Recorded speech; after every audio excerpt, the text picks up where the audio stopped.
Gusto mo bang malaman kung paano magpalabas ng fail follow? Pwes, dyan ka lang dahil yan ang ating aalamin after ng intro.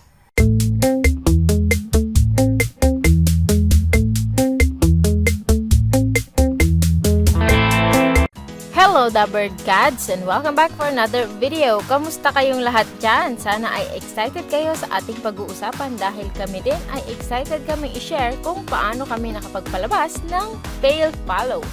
Kung dati ay pangarap lang namin magkaroon ng fail follow, ay ngayon is dream come true na dahil kami mismo ay nakapagpalabas na ng fail follow. At ngayon ay aming isi-share sa inyong lahat kung paano namin nagawa yon. Bago tayo magsimula, ay syempre i-welcome ko lang ang mga baguhan sa ating channel. Kung bago lang kayo sa Munting Imbunan, ay welcome po. Consider subscribing. Click nyo lang ang subscribe button and the bell button para lagi kayong updated kapag meron tayong brand new videos. At syempre, kasama ko si Mr. Munting Imbunan sa ating kwentuhan ngayon at isi-share niya kung paano niya na-achieve ang pagkakaroon ng fail follow. Okay, hello sa iyo, Mr. Munting Imbunan. Hello, magandang umaga, magandang tanghali at magandang gabi sa inyong lahat. Yes, may sipon pa yan Okay, so ready ka na bang ikwento at i-share sa ating mga Dabbird Cats kung paano tayo nakapagpalabas ng napakagandang fail follow? Syempre, pag newbie ka, di ba? At gusto mo ring mag-upgrade sa mga high mute na tinatawag natin, ay syempre naghahangad ka rin na magkaroon ng ganitong klaseng mutation na ibon. Bakit naman hindi? Kaya tayo nandito ang Munting Imbunan is to share kung ano yung mga nalalaman natin. Siyempre, kailangan importante po yung share your blessings, no? Para at least everybody's happy. Yeah, everybody happy, di ba? Okay, so ayun na. So, paano nga ba tayo nagkaroon ng fail follow natin? Ayan, kung mapapansin nyo po, tatlo po sila yan. Isa lang, sa magkakapatid ang lumabas na fail follow. Pero yan yung dalawang black eye na yan possible na fail na po yan. Kasi may lumabas na itong kanyang kapatid na fail.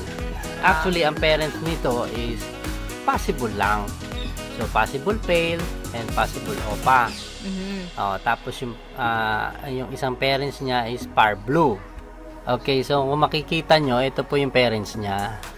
So, yung hen dyan is yung itong mauve par blue. And then, yung cock, yan yung green ewing, possible pale, at possible opa. Ngayon po, hindi na sila matatawag na possible kasi naglabas na siya ng fail follow. At lahat ng mga anak nito ay opa. Opalin lahat. So, talaga hindi na siya possible. Hindi na possible. Split na siya. Ang magiging split na ang tawag sa kanya. Oo. Okay. Dahil ang lahat ng anak ay opalin at fail follow na lumabas. Okay.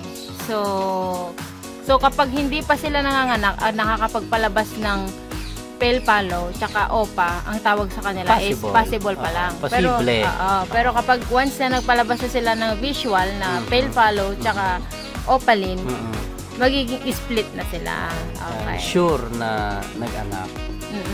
At yung mga anak ay sure na merong dugo. At kasi naalala mo, yung tatlo, yung isa lang doon ang fail follow. Ngayon, yung dalawa possible. Pero for sure yun, mag-aanak din ninyo, may karga rin yun. Kasi kasabayan niya na yung may fail follow na nakapatid.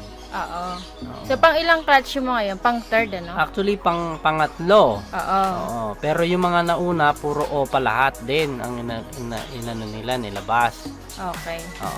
So, may tendency na sa mga first, second clutch mo is hindi pa siya lalabas yung yung fail follow.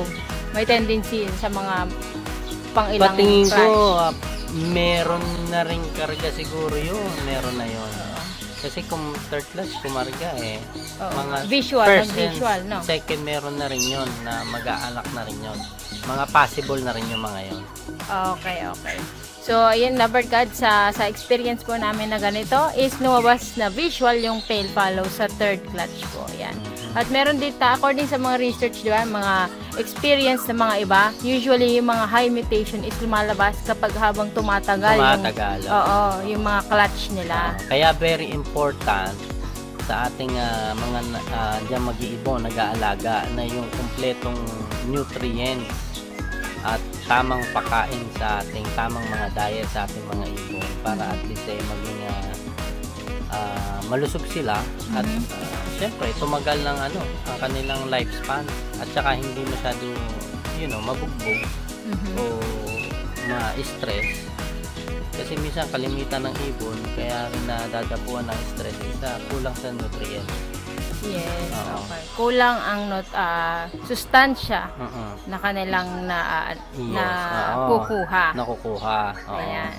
Kaya kung gusto nyo ganyan, halimbawa may mga high mutation na kayo ng gandahan nyo ang diet nila. At syempre, huwag nyo kalimutan ibigay si Picoy. Yes, so the best po ang vitamins para makumpleto ang kanilang pangangailangan. At syempre, lagi mo nga, syempre, kung ang gusto mo sa mga ibon mo is the best, always give the best. Sabi nga para nila. The best ang result din. Yes, gaya niyan, Nakikita nyo naman sa mga nilalabas.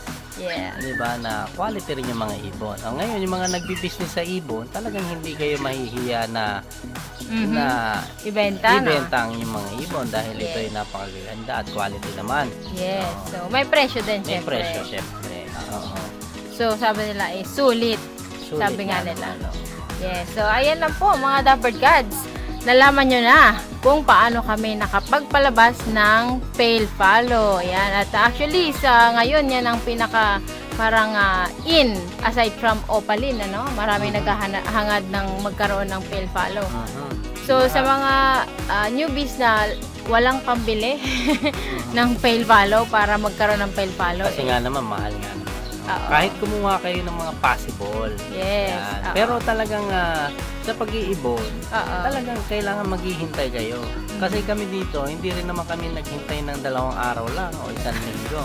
Talagang nagbilang kami ng buwan para at least makapagpalabas. Talagang tiyaga at huwag kayong maiinip sa pag-iibon. Totoo po yun. Yeah. Dahil in the end, kayo rin ang makikinabang at matutuwa din kayo. Katulad ng itong mga nangyari na sa amin. Yes. Kaya once na nag-start, tuloy-tuloy na ho yan. Hindi nyo na mapipigilan yan. Kaya sa mga naiinip dyan, ang gawin nyo is mag-ipon na kayo ng pambili ng flight cage. Kasi once na yan nag-start, tuloy-tuloy na ho yan sa pagdami. Correct. Ngayon mag-alat na kayo ng mga space na paglalagyan ng mga flight cage. Kasi talaga dadami nga. Yeah, very good yan. Very good. Good to know. So, yun lang mga Lovebird Gods. Maraming salamat. Sana nagustuhan nyo ang ating episode ngayon. At yes, nalaman nyo na ngayon kung paano magpalabas ng pale follow. So, update nyo lang po kami kung kayo mismo ay nakapagpalabas na rin. Okay? So, kung nagustuhan mo ang ating video, is don't forget to click the like button. At kung hindi ka pa nagsasubscribe, is mag-subscribe ka na rin. So, meron ka ba bang idadagdag, Mr. Montibulan? Wala na siguro kasi yun lang naman yung nakita namin experience. Nahitlog na naman actually, no? May itlog na naman sila ngayon. So pang ilang clutch na nila. Pang fourth. Pang fourth clutch na, no? So, abangan natin kung maglalabas ulit ng pale follow, no? So, i-share ulit namin kung paano, nangyari. Alright, so ayan lang po, Lovebird Gods. Maraming salamat ulit sa inyong panonood. And bago tayo magtapos, ay dumako tayo sa ating mga shoutouts. Hello, shoutout and happy viewing to Delia Labarda, Ray Bitancor, Lay Cabrera, Steven J. Siambao, kay 5 Minutes Craft, Aaron Hechanova, Rainier John Fernandez, Limuel Garcia, Noel De Guzman. Hello to you, Chiara Erich Lalong Isip, kay Dylan Umandap, and kay Mark Ivan Lubiran. Happy viewing and shoutout po sa inyong lahat. Kung gusto nyo rin pong ma-shoutout, ay mag-comment lang po kayo sa comment section And we are still looking for resellers nationwide of Picoy. If you are interested, contact nyo lang po kami sa aming Facebook page. Ayan lang po mga Dabber Gods. Again, maraming salamat sa inyo. As always, God bless us all and we'll see you on the next video.